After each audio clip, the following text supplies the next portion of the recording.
खाना, है ना, ये सिर्फ भोजन की बात नहीं है, सिर्फ खाना खाने की बात नहीं है। हर वो चीज जो अत्याधिक हम अपने लिए अपेक्षा करते हैं, जो हमसे चाहते हैं, मेरे पास 2 ड्रेस है काफी है, लेकिन मुझे और चाहिए, मुझे और चाहिए, तो ये हम उसी समस्या से ग्रसित हैं। और परमेश्वर चाहता है कि हम इससे बाहर आए, क्योंकि बाइबल बताती है, परमेश्वर ने कहा यदि तेरे पास 2 है तो एक किसी को दे। लेकिन यदि आप इस चीज से संघर्ष कर रहे हैं, मैं आज आपको साइड करूंगा। प्रभु से कहें, प्रभु मुझे क्षमा कर, मेरे जीवन से इस समस्या को निकाल, मैं तेरे जैसा बनना चाहता हूँ, मैं तेरे अनुसार चलना चाहता हूँ। और परमेश्वर आपके जीवन को ब्लेस करेगा, आशीषित करेगा। तो पेटूपन जो है वो हमें बहुत बार संसार की तरफ आकर्षित करता है और हम अनियंत्रित हो जाते हैं। क्या होते हैं, हम अपना कंट्रोल खो देते हैं। अभी हमारा कंट्रोल हमारे पर नहीं, परंतु क्या है, बाहरी चीजें हमें कंट्रोल कर रही है। आज बहुत बार यही होता है ना। तो परमेश्वर चाहता है आज की शाम जैसे मंदिर की सफाई हुई, परमेश्वर हमारी भी सफाई करना चाहता है और आत्मा हमारी भी सफाई करना चाहता है। और यदि हम तैयार हैं तो मैं ये विश्वास करता हूं जब आप यहाँ से जाएंगे तो आप एक नए व्यक्ति के रूप में होंगे। और मनसूख इंतजार कर रहा है एक ऐसे व्यक्ति का जो परमेश्वर के अनुसार जीना चाहता है, और मनसूख बचाया जाएगा। मुझे नहीं मालूम आपके अंदर कितना उन नाश होने वाली आत्माओं के लिए दर्द है, कितना मंसूर में ऐसे लोग जो नाश हो रहे हैं उनको बचाने की इच्छा रखते हैं। यदि आप परमेश्वर से प्रेम करेंगे तो आपके अंदर वो हृदय होगा कि जो लोग नाश हो रहे हैं आप उनके लिए आंसू बहाएं, क्योंकि वचन कहता है कि हमें उन्हें आग में से झपट कर निकालना है। आग में से झपट कर किसी को निकालना आसान है, हम खुद भी जल जाएंगे, हम खुद को भी पीड़ा से होकर गुजरना पड़ेगा। लेकिन बाइबल कहती है ऐसे लोग परमेश्वर के उस राज्य में महिमा पाएंगे। तो यहाँ पर हमें इस समस्या से भी क्या करना पड़ेगा, छुटकारा पाना पड़ेगा। फिर जो छठा है वो है क्रोध। ये सबसे बड़ी समस्या है। क्रोध क्या है, सबसे बड़ी समस्या। कोई है जिसको गुस्सा नहीं आता,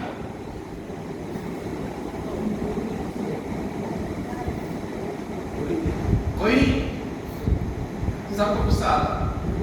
अब इस क्रोध से हम कैसे रह पाए, इस गुस्से से हम कैसे जय पा सकते हैं? केवल प्रभु हमारी मदद कर सकता है।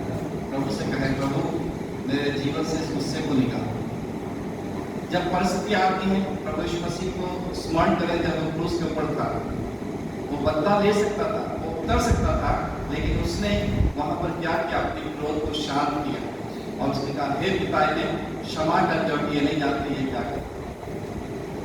ये एटीट्यूड कहां से आएगा, जब पवित्र आत्मा हमारे अंदर होगा, क्योंकि वो प्रेम और क्षमा से भरा हुआ करेक्ट। पवित्र आत्मा जब हमारे जीवन में आता है तो हमें लोगों को क्षमा करने के लिए प्रेरित करता है। एक बार की एक घटना है, मैं एक बहन की गवाही सुन रहा था और वो बहन इस प्रकार से बता रही थी, वो मिनिस्ट्री में थी, सेवा में थी, लेकिन वो संघर्ष कर रही थी। उसके अधिकारियों ने जब उसे देखा तो उससे बातचीत किया, काउंसलिंग किया और उसने कहा कि आज भी मैं कुछ लोगों को माफ नहीं कर पाई, मैं उनके प्रति बहुत गुस्से से भरी हूँ। पूछा क्या हुआ, तो उसने बताया कि जब मैं 15-16 साल की थी तब से मेरा शोषण हुआ है। करने वाले कौन है, उसके दादा, उसके फादर, उसका अंकल। वो जो उनका जो लीडर था उसने प्रार्थना किया, अपने स्टाफ को बोला प्रार्थना करो मेरे लिए, और वो लीडर उन तीनों की जगह पर उसके घुटनों में बैठकर उससे माफी मांगने लगा और प्रार्थना करा, प्रभु इसको प्रेम से भर, इसको क्षमा वाला हृदय दे। और वो लड़की उठी और उसने उनको उठाया और उसने कहा, मैं आज अपने पापा, दादा और अंकल को क्षमा करती हूँ। हालेलुया। कौन कर सकता है? केवल वो पवित्र आत्मा जो हमारे हृदय में आना चाहता है। केवल वही एक ऐसा प्रेम से भरा हुआ है जो किसी भी प्रकार के गुनाह को अगर किसी ने आपके लिए किया, आप क्षमा कर पाओ।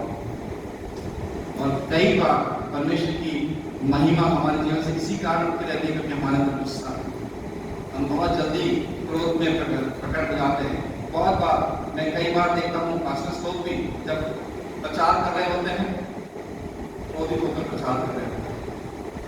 मैं वहाँ बैठा हुआ प्रार्थना कर रहा था, प्रभु मुझे किसी को कंडेम नहीं करना, मुझे किसी को गलत साबित नहीं करना, लेकिन मैं चाहता हूँ आज आपसे मिले, तो आज आपको जाना, क्योंकि आसान है यहाँ से कुछ भी बोलना, लेकिन परमेश्वर चाहता है हम नम्र होकर परमेश्वर से प्रार्थना करें, प्रभु लोग आपके प्रेम को चखें, क्योंकि वो प्रेम संसार को प्रभावित करता है। आपका कितना भी डिसिप्लिन, आपका कितना भी अनुशासन, कितनी भी डांट किसी के जीवन को नहीं बदल सकती, लेकिन यदि आपने उससे प्यार किया है, आपने देखा होगा जब आप कुत्ते के पीठ पर हाथ फेरते हैं तो दूध आने लगता है।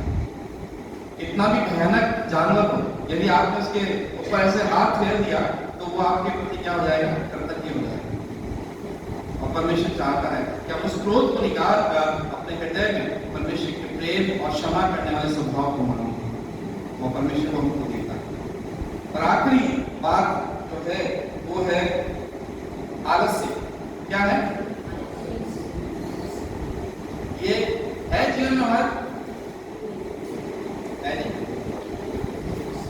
वचन कहता है श्रापित है जो परमेश्वर के काम आलस्य करता है, श्रापित है जो परमेश्वर के भवन में देर से आता है। मैं नहीं कर रहा, बाइबल है। हर वो व्यक्ति जो परमेश्वर के प्रति उसको आदर देने में आलस करता है, तो क्या है? आलस हमारे जीवन को प्रभावित करता है। बाइबल में एक व्यक्ति है और बहुत परमेश्वर के मन के अनुसार व्यक्ति है वो, लेकिन आलस के कारण वो युद्ध के मैदान में नहीं गया। एक बड़ा गलती हो गया उससे, परमेश्वर का हृदय उसे टूट गया, उसने वो किया उस आलस के अंदर जो उसे नहीं करना। जानते हैं कौन है वो? है जी? डेविड, दाऊद, जो परमेश्वर के मन के अनुसार दीवाना था परमेश्वर का, लेकिन आलस ने उसके जीवन के अंदर उसके परमेश्वर के और उसके बीच में गैप को ले आया। कई बार मेरे आपके जीवन में आलस परमेश्वर और हमारे बीच में गैप को ले आया। मैं कहना चाहता हूँ सावधान है, ये दिखाई नहीं देगा, लेकिन एक ऐसी समस्या है जो आपके जीवन को क्या करती है, प्रभावित करती है। कई बार आप परमेश्वर के भवन में होंगे, जब हमारा ध्यान दूसरी चीजों में होगा। मैं आपको बताना चाहता हूँ हम संपूर्ण रीति से परमेश्वर के सामने आदर के साथ हैं, क्योंकि वो राजाओं का राजा है, उसकी आंखें चारों तरफ है। हम तो सिर्फ दो तरफ से देखते हैं, उसके चारों तरफ आंखें, आप कहीं नहीं छुप सकते। दाऊद कहता है मैं चाहे आकाश में चढ़ूं तो भी तुम वहां है, और चाहे मैं पाताल में जाऊं तो भी तुम वहां छुप नहीं सकते। हमारी कोई भी हरकत उससे छुप नहीं सकती। इससे जब परमेश्वर के भवन में आते हैं तो याद रखें कि हम एक ऐसे परमेश्वर के सामने जिसकी आंखें 24 घंटे हमारी आदर, चाहे आपसे कोई भी मिलने आए। पॉल यहूदी का नाम कितने लोगों ने सुना है? कोरिया के सबसे बड़े चर्च के पास्टर हैं। वहाँ के राष्ट्रपति की पत्नी का फोन आया प्रार्थना में, तो उनके जो असिस्टेंट था उसने मना कर दिया कभी पास्टर जी में किससे बात नहीं करेंगे।